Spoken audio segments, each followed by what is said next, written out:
নমস্কার বন্ধুরা, রিমাস ক্রিয়েটিভিটি চ্যানেলে নতুন আরও একটা ভিডিওতে তোমাদের সবাইকে স্বাগত জানাই।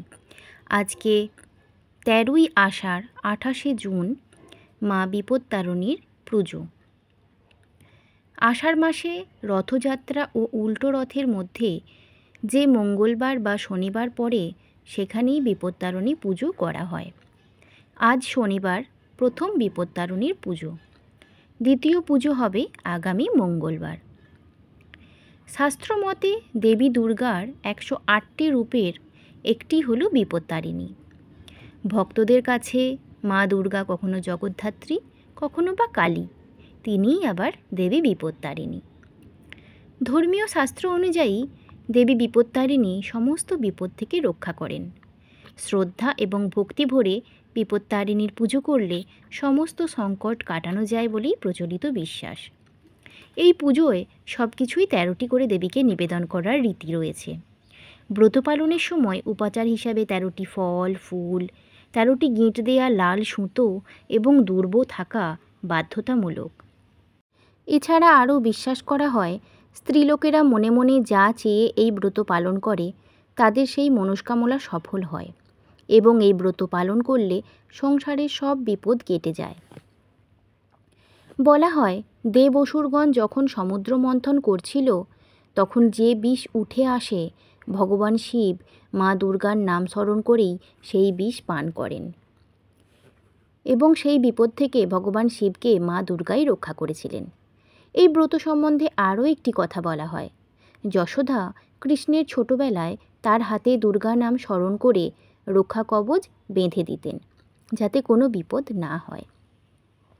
যদি কৃষ্ণ কখনো কোনো বিপদে পড়তেন তখন তিনি মা দুর্গাকেই স্মরণ করতেন। এমনকি কালিয়াকে দমন করার সময়েও দুর্গা নাম স্মরণ করেই করেছিলেন। আজকে আমি আপনাদেরকে এই ভিডিওর মাধ্যমে শোনাবো মা বিপত্তারিণী মায়ের ব্রত কথা বা পাঁচালী। যদি আপনারা আজকে কেউ পুজো না করে থাকেন তাহলে বলবো আপনারা অবশ্যই একবার এই ব্রত কথাটা শুনবেন, তাহলে পুজো না করেও কিন্তু সমান ফল পাওয়া যাবে। এবং অবশ্যই মায়ের এই ব্রত কথাটা শোনা হয়ে যাবার পরে মায়ের নাম করে একটা প্রদীপ ঠাকুরের সামনে জ্বালিয়ে দেবেন।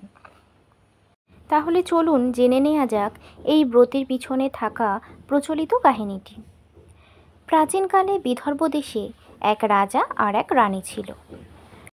রানী নিষ্ঠা সহকারে বিপত্তারিণী ব্রত পালন করতেন। একজন মুচির বউ তার বন্ধু ছিলেন। তাকে রানী মাঝে মধ্যেই খাবার বা অন্যান্য ফল, অন্যান্য জিনিসও উপহার দিতেন, কিন্তু তার থেকে কিছুই নিতেন না।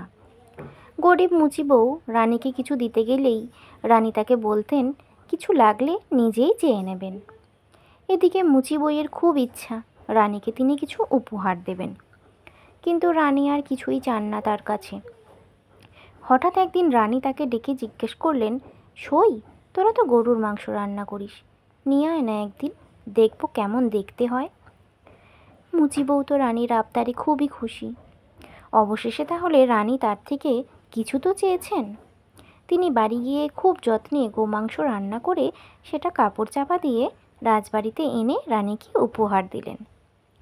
রানী তো শুধুই দেখবার জন্য আনতে বলেছিলেন, তাই কাপড় চাপা দিয়েই রেখে দিলেন।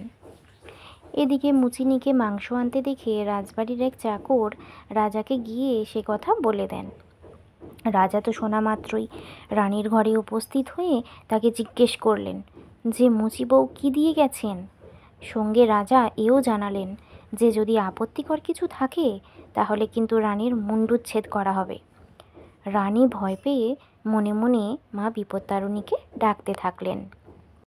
মা বিপত্তারিণী ভক্তের ডাকে রানীর কানে কানে বললেন, দেখ তোর মাংস সব ফুল হয়ে গেছে। রানীও রাজাকে ডেকে সেই ফুলগুলো দেখালেন এবং বিপদের হাত থেকে রক্ষা পেলেন। তারপর থেকে তিনি বাকি সারাটা জীবন বিপত্তারিণীর ব্রত নিষ্ঠাভাবে পালন করেছিলেন। এইভাবেই এই ব্রতের কথা চারিদিকে ছড়িয়ে পড়ে।